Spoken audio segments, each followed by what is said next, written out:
இயேசு ரத்தம் ஜெயம். Praise the lord my dear brothers and sisters. இந்த நாள்லையும் ஆவியானவர் உணர்த்தின காரியம், நாம் எப்படி இருக்கக்கூடாது.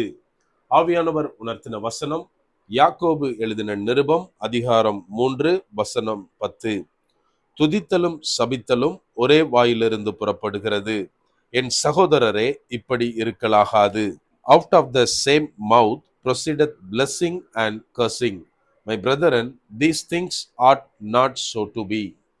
James chapter 3 verse 10.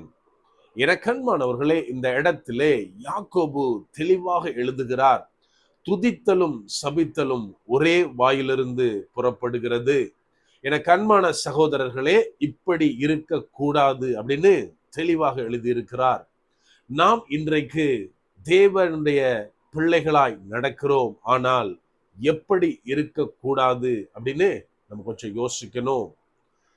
கொஞ்ச நாளைக்கு, அதாவது கொஞ்சம் வருஷத்துக்கு முன்னாடி ஒரு சர்ச்சில் நடந்த ஒரு இன்சிடென்ட், அது ரொம்பவே என்னை ஹர்ட் பண்ணுச்சு. அந்த நாட்கள்ல நான் ஒரு சர்ச்சுக்கு போறேன், கிட்டத்தட்ட ஆல்மோஸ்ட் அந்த சர்ச் ஃபுல் ஆயிருச்சு. நான் ஒரு சீட் தேடி அங்கங்க பாக்குறேன். அப்போ ஒரு brother praise the lord brother, என் பக்கத்துல உட்காருங்க அப்படின்னு ரொம்ப அன்பா இன்வைட் பண்ணாரு. நானும் என்னோட ஒய்ஃபும் அங்க உட்கார்ந்தாச்சு அந்த சீட்ல. நல்லபடியா சர்வீஸ் முடிஞ்சது. சர்வீஸ் முடிஞ்சு அந்த சைட்ல இருக்க ஒரு ஹோட்டலுக்கு சாப்பிட போனோம் 2 பேரும். அங்க போனா ஒருத்தர் உட்கார்ந்து இருந்தாரு. அவர் பக்கத்துல இருந்த எல்லா சீட்டுமே, அந்த டேபிள்ல 6 சீட்டு, 5மே காலியா இருந்தது. ஸோ நான் என்ன பண்ணேன், அவருக்கு ஆப்போசிட்ல சரி ஓகே நம்ம 2 பேரும் உட்கார்ந்துடலாம் அப்படின்னு உட்கார்றதுக்காக போய் அந்த சீட்டை தான் நான் தொட்டேன். இம்மிடியட்டா அவர் சொன்ன காரியம், ஏய் நவுரு, இங்க ஆள் வராங்க அப்படின்னு.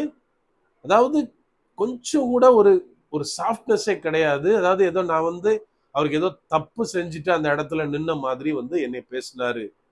எனக்கு என்ன கஷ்டம் அப்படின்னா, எந்த பிரதர் என்னைய எவ்வளோ அன்பா இன்வைட் பண்ணி பிரைஸ் தி லார்ட் சொல்லி என்னை பக்கத்துல உட்கார வச்சாரோ, அதே ஆள் தான் அந்த ஹோட்டல்ல என்னை அந்த மாதிரி பேசினது. இது அவரு தான் அப்படியா அப்படின்னு பார்த்தா, நம்மள அநேகர் இன்னைக்கு அப்படித்தான் இருக்கோம். அதாவது சண்டே ஆனா போதும், சர்வீஸ்ல பயங்கரமா அந்நிய பாஷை பேசி தேவனை ஆராதிப்போம். சர்வீஸ் முடிஞ்சு நம்ம வீட்டுக்கு போறப்போ சிக்னல்ல யாராவது குறுக்க வந்துட்டாலோ அல்லது நம்ம கார்ல லேசா ஸ்கிராச் பண்ணிட்டாலோ இம்மிடியேட்டா நம்ம என்ன பண்ணுவோம், அந்நியனா மாறி அவரை பல பாஷையினால திட்டுவோம். சனியன் கண்ணு தெரியாதா, மாடு மாதிரி இப்படி உள்ற, இன்னும் அநேக வெளியில சொல்ல முடியாத வார்த்தைகள் அநேகருடைய வாயில வருது. நம்ம அதைத்தான் இந்த இடத்துல யாக்கோபு தெளிவாக எழுதுகிறார், சபித்தலும் துதித்தலும் ஒரே வாயிலிருந்து வருகிறது. சகோதரர்களே, அப்படி இருக்கக்கூடாது அப்படின்னு.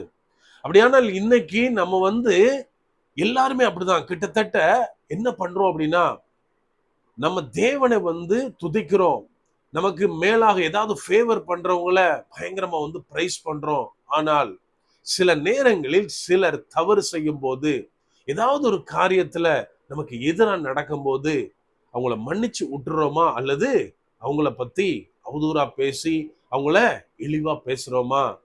ஏன் இப்படி இருக்கும்? நம்ம கொஞ்சம் யோசித்து பார்க்கணும். அவர் அழகாக அடுத்த வசனத்துல சொல்றாரு, ஒரே ஊற்றில் இருந்து நல்ல தண்ணியும் கெட்ட தண்ணியும் வருமா?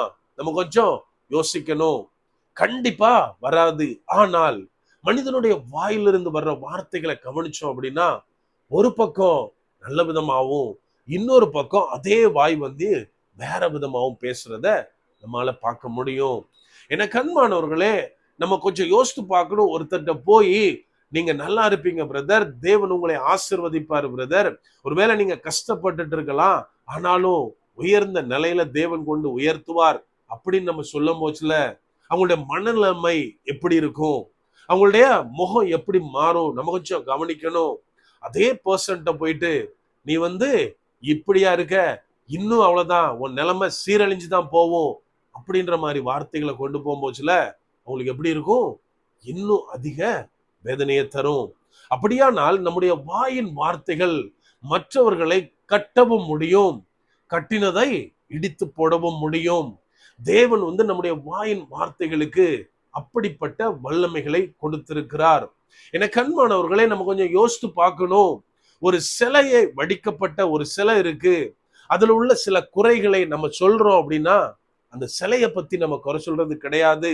மாறாக அந்த சிலையை வடித்த அந்த சிற்பியினுடைய வேலையத்தை நம்ம குறை சொல்றோம். அப்படியான இன்னைக்கு ஒரு மனிதனை நான் குறை சொல்லுகிறேன், ஒரு மனிதனை சபிக்கிறேன் அப்படின்னா நம்ம எல்லாத்துக்கும் தெரியும், தேவன் தம்முடைய சாயலாக மனிதனை படைத்தார். அப்படியானால் படைக்கப்பட்டவனை அல்ல, அவனை யார் படைத்தாரோ அந்த சிலையை செய்த சிற்பியை போல தேவன் மனிதனை படைத்த உருவாக்கின தேவனையே நாம் சபித்துக் கொண்டிருக்கிறோம், குறை சொல்லி கொண்டிருக்கிறோம். அப்படி செய்யலாமா? செய்யக்கூடாது. என கண்மானவர்களே, நாம் எப்போது நாம் பார்க்கிற மனிதர்களிடத்தில் படைத்த தேவனுடைய சாயலை பார்க்கிறோமோ அப்போது அந்த காரியத்தை, அதாவது அவர்களை தவறாக பேசுவதையோ, இழிவாக பேசுவதையோ, பழித்து பேசுவதையோ, சபிக்கிறதையோ செய்ய மாட்டோம். அப்படியே கண்களை மூடுவோமா? அன்பான ஆண்டவரே, இந்த நேரத்திலே அப்பா உம்மை நோக்கி பார்க்கிறோம். ஆவியானவர், நீர் எங்களோடு இருக்கிறீர், அதற்காக நன்றி செலுத்துகிறோம். அப்பா, உம்மாலே படைக்கப்பட்ட மனிதர்களை உமது சாயலாக பார்க்கிற அந்த பக்குவத்தை எங்களுக்கு தாங்க தகப்பனே. சில நேரங்கள்ல சில தவறுகள் செய்யலாம், ஆனாலும் கூட தகப்பனே அதை பொறுத்து கொள்ளுகிற அந்த மனதை எங்களுக்கு தாங்க. அப்பா, எங்களுடைய வாயின் வார்த்தைகளை நீர் பொறுப்பெடுத்துக் கொள்ளுங்க. எந்த விதத்திலும் தகப்பனே தவறான காரியங்களை பேசக்கூடாது, தவறான வார்த்தைகள் எங்கள் வாயிலிருந்து வரக்கூடாது. எங்கள் வாயின் வார்த்தைகள் மற்றவருடைய வாழ்க்கையை கட்டுகிறதா இருக்கிற அந்த கிருபையை எங்களுக்கு தாங்கப்பா. முற்றிலுமா எங்களை தாழ்த்தி ஒப்பு கொடுக்கிறோம். பலப்படுத்தி ஆசீர்வதிங்க. மீட்பர் இயேசுவின் மூலம் ஜெபிக்கிறோம். ஜெபம் கேளும் எங்கள் நல்ல பிதாவே. ஆமென். God bless.